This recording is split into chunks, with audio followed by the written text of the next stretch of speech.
Hey folks, welcome to another episode of 5 to 15 with Musickers. I'm your host, Jason DeCristofaro, and I'm thrilled to be here with my friend, Jeff Bell. Jeff, thank you so much for being here. Hey Jason, my pleasure.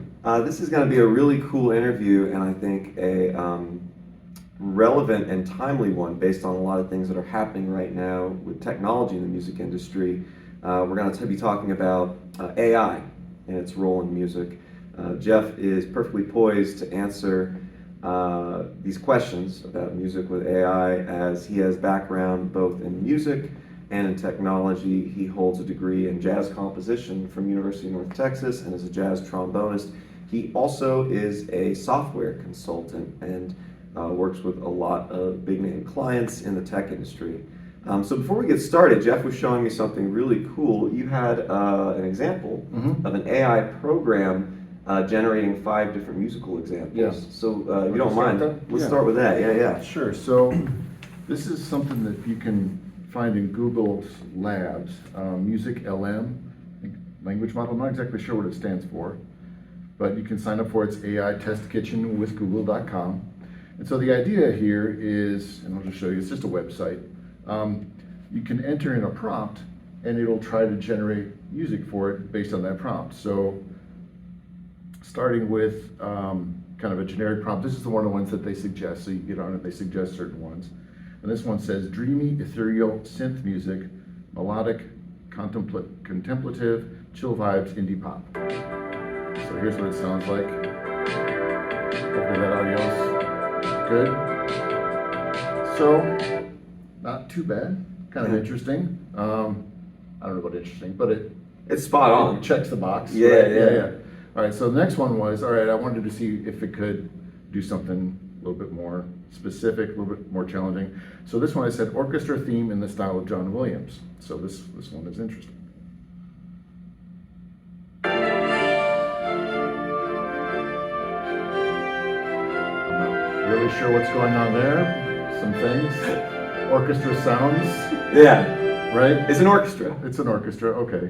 So then I got a little bit more specific. I said emphasize the French horn. That seemed to give it a little bit more focus. A little bit more interesting, a little more focused. And then just kind of go through the other ones. I said jazz featuring a trumpet solo and other instruments accompanying it. This one is a little... I'm not sure what this is. Right, and then for the last one I said a calming French horn quartet. My girlfriend's a French horn player, so I thought, let's see. I was seeing what she thought of this, and I think it's actually not bad, but I mean it's not good. So anyway, it's kind of a little snippet of an idea of what some of the things AI can do.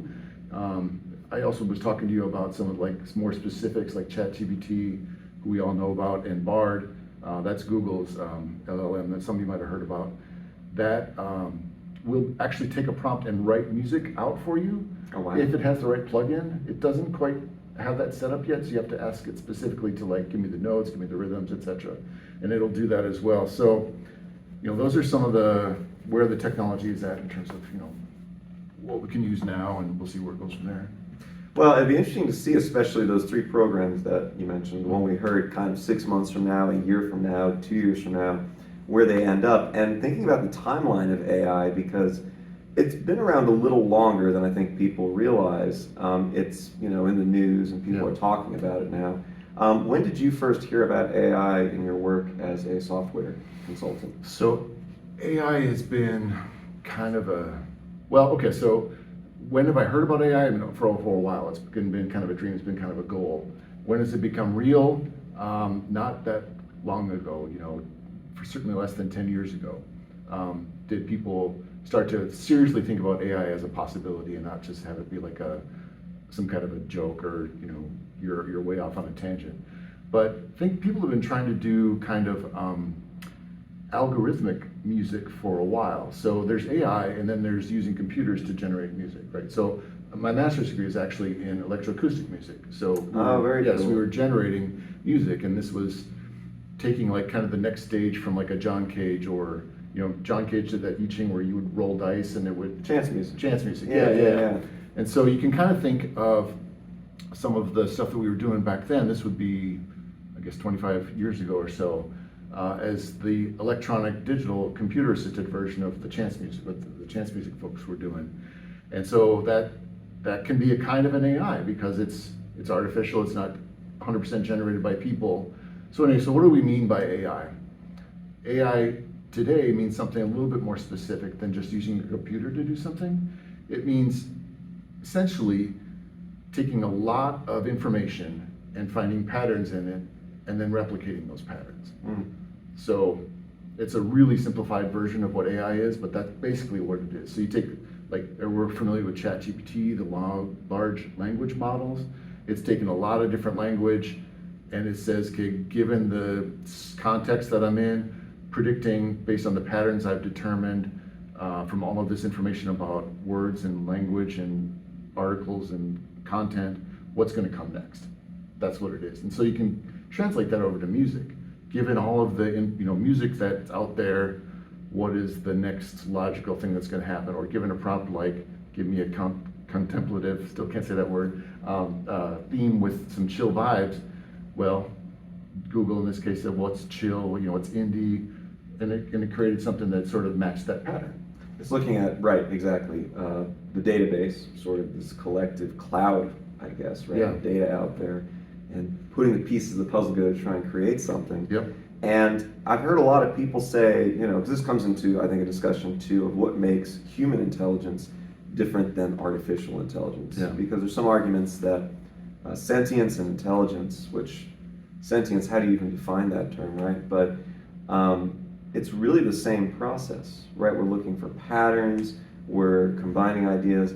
So I think another question that comes to mind is, in what way, in your opinion, and I don't think there's any agreement on this, but in your opinion, does human intelligence or human sentience differ from AI, or is there a difference? Differ. I guess to answer that question, it would be in the part that we don't know. So we know a lot about the brain, and I've read some, and I certainly don't claim to be any kind of expert, but the relationship between the two is that I said AI was give me a bunch of information and I'll find the patterns. Well, the way that it finds those patterns is through something called neural networks. And those neural networks tried to mimic kind of what our brain does. Our brain has basically got these neural networks which finds pathways, and then it'll send a spark. This is crazy oversimplified, and I'm sure I'll be wrong here, but essentially sends a spark out, and that spark gets a feedback that says, okay, positive or negative reinforcement, and it creates pathways, right? That's kind of the way that AI creates those patterns. It says, is this matching the pattern? And the neural network kind of response is sort of yes or no. So anyway, so the neural networks is how they're similar. Now, how they're different is there's a lot of other things going on in the brain that we just don't know about. Where does creativity come from? Where does inspiration come from? All of those kinds of things that we just don't know. So,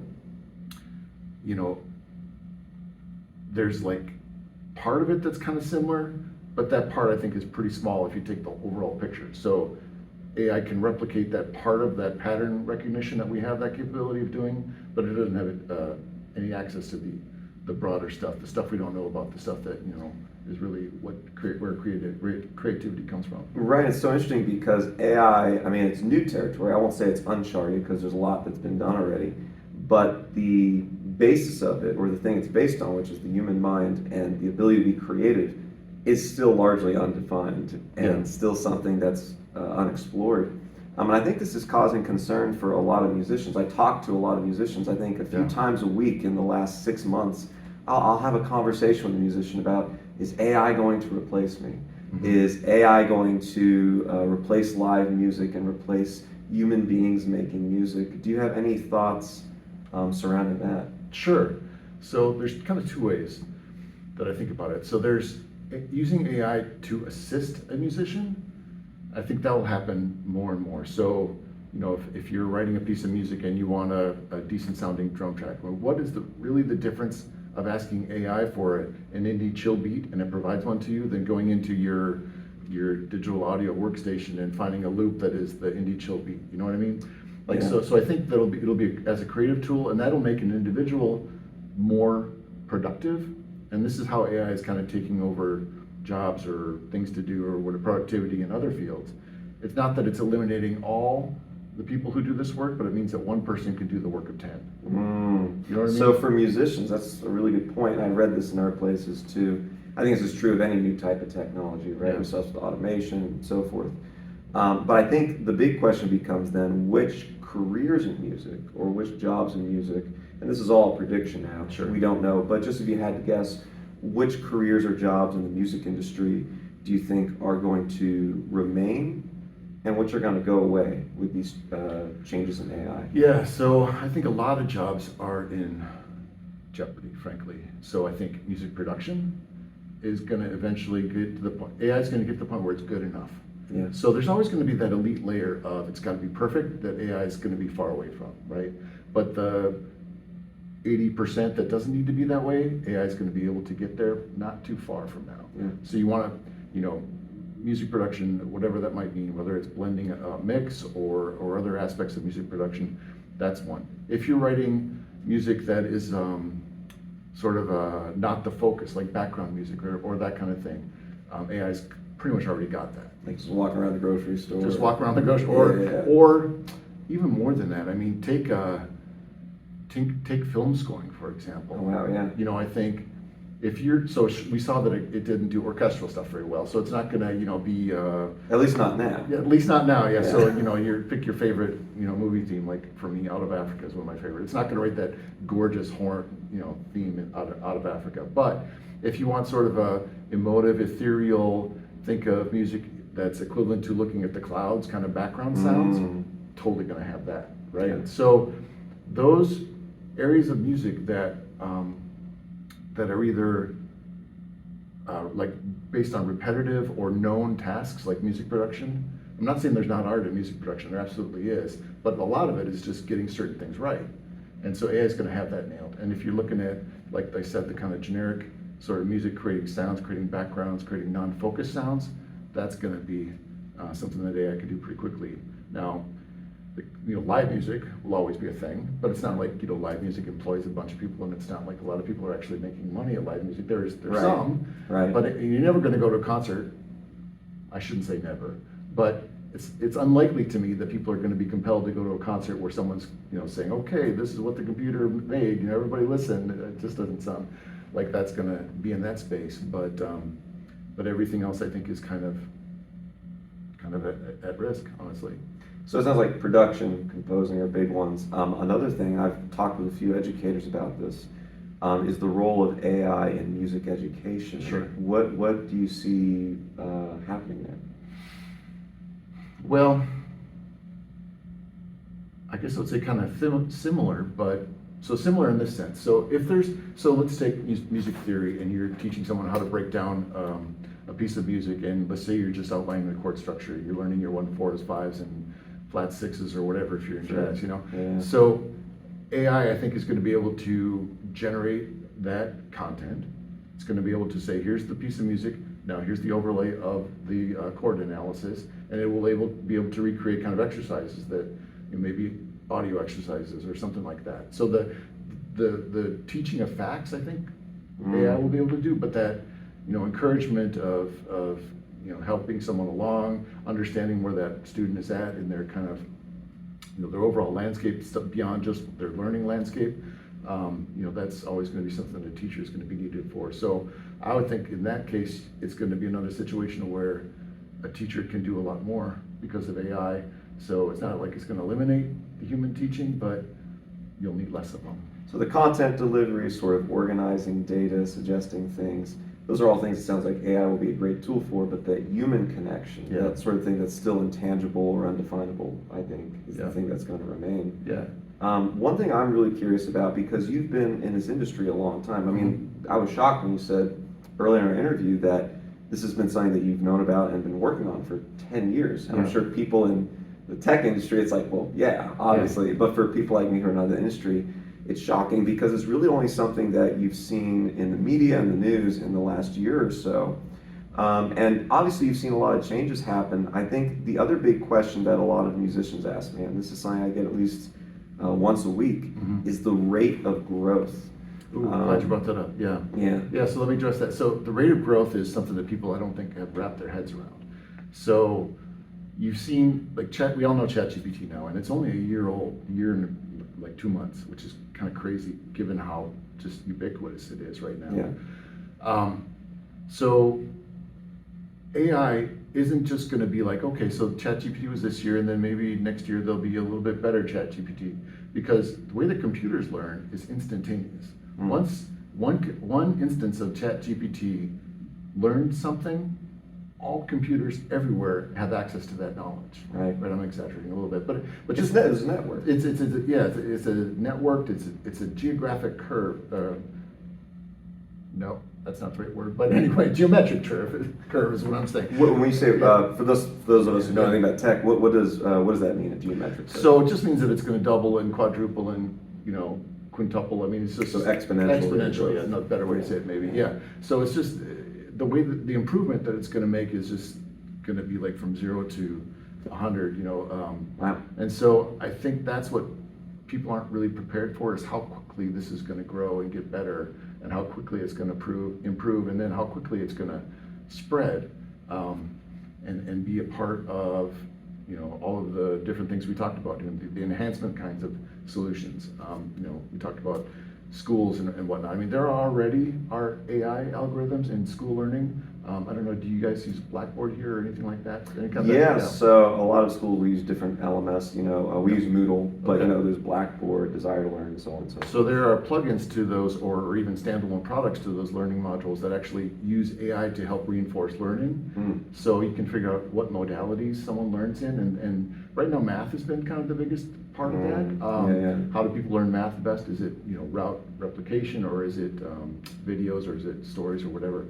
So imagine how that translated to music, and it is figuring out what is getting the best response. That's what AI really is best at. Is kind of its basis. It sends out some content, and it figures out is the response positive or negative. So you apply that to learning. Did the person learn more? Okay, give them more of that. Did they not learn as much? Figure out something else.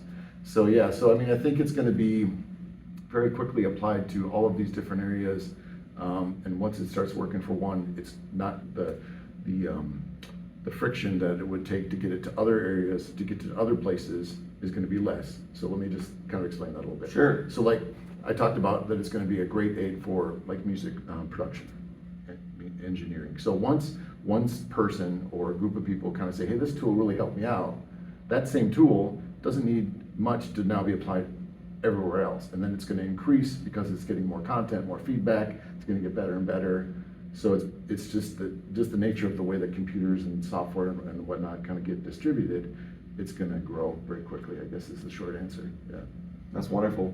We're running out of time. In fact, we're probably over time, but this is such a great conversation, and there's so much more we could talk about. Yeah. I think before we go, the thing that I'm really curious about, and I'm sure our viewers are as well, is sort of for you personally, because you're so deeply involved in the music world and the AI world, working with the software, just on an emotional, personal level, do you have any personal thoughts or reactions to what you've seen happen as it relates to your own life? Yeah, in any regard, not just as a musician, but yeah, to your own life?